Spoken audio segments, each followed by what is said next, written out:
നിങ്ങളുടെ favourite shows ഇനി ഒരിക്കലും മിസ്സാവില്ല. ഇപ്പോൾ C5 കാണും നിങ്ങളുടെ ഫേവറേറ്റ് ഷോസ് തികച്ചും സൗജന്യമായി.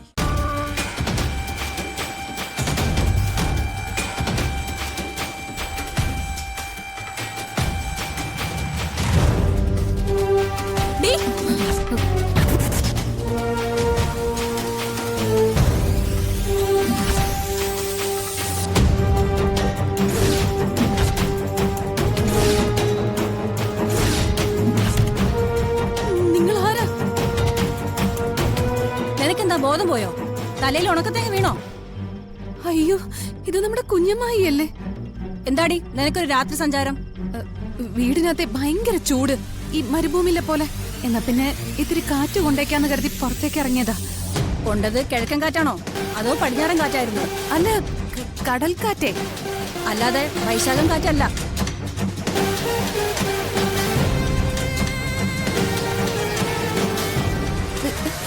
വൈശാഖ കാറ്റോ? ആ, എന്റെ ആങ്ങള കാറ്റ്. ആ കാറ്റിപ്പോ ഒരു ബൈക്കിൽ കയറി കിഴക്കോട്ട് പോയി.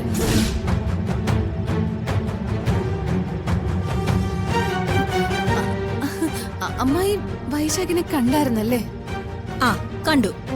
അവന്റെ ബൈക്കിന്റെ ശബ്ദം അങ്ങ് മണക്കാട് വരുമ്പോഴേ ഞാനിവിടെ കേൾക്കും. എന്നാ പിന്നെ ആങ്ങളെയായിട്ട് എന്തെങ്കിലും വർത്താനം പറഞ്ഞുകൂടായിരുന്നു?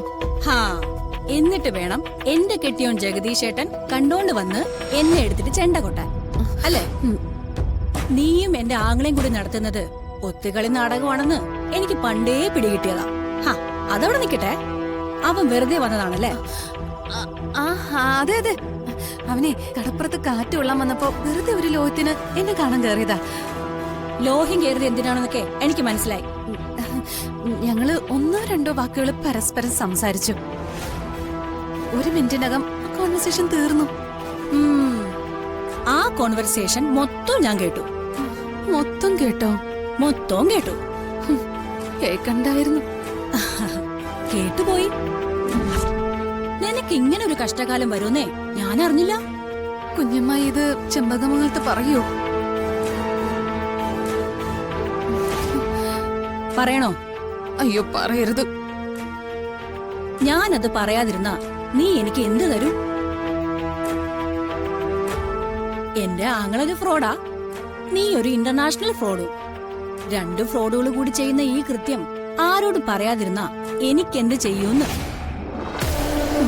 ഓർക്കാപ്പുറത്ത് മൂന്നാമതൊരു ഫ്രോഡ് വരുമെന്ന് ഞാൻ സ്വപ്നത്തിൽ പോലും വിചാരിച്ചതല്ല. എന്ത് ചെയ്യാൻ? അതാ ഞാൻ പറഞ്ഞത്, നിന്റെ കഷ്ടകാല സമയത്താണ് ഞാൻ വന്നതെന്ന്. എന്റെ ആങ്ങളെയും അവന്റെ ലിവിംഗ് ടുഗദർ പാർട്ട്ണറായ നീയും കൂടി ചെമ്പകമംഗലത്തെ ഉടവാൾ അടിച്ചെടുക്കുന്നതില് എനിക്ക് ഒരു വിരോധവും ഇല്ല. പക്ഷേ ഉടവാള് ഈ മാലതി പണിക്കർക്ക് കൂടി അവകാശപ്പെട്ടതാ. അതെനിക്കറിയാം. നിനക്കറിയാമായിരുന്നെങ്കിലും ഞാൻ അതറിഞ്ഞില്ലെങ്കില് നിങ്ങൾ എന്നെ പറ്റിക്കുമായിരുന്നു. ഡൗൺലോഡ് ചെയ്യൂ C5 ആപ്പ്. കാണൂ എല്ലാ എപ്പിസോഡുകളും സൗജന്യമായി.